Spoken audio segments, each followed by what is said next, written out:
अरे पुत्र को बारंबार बुझेवा सत्वे ये मोर भात्र सर्व नाम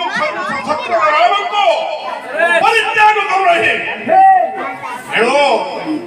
रानी राजा ये पुत्र को संबोधन मानी सहित उचित मार्ग को आनिबार दायित्व तुमको देबी तुम भाग्य में बड़े न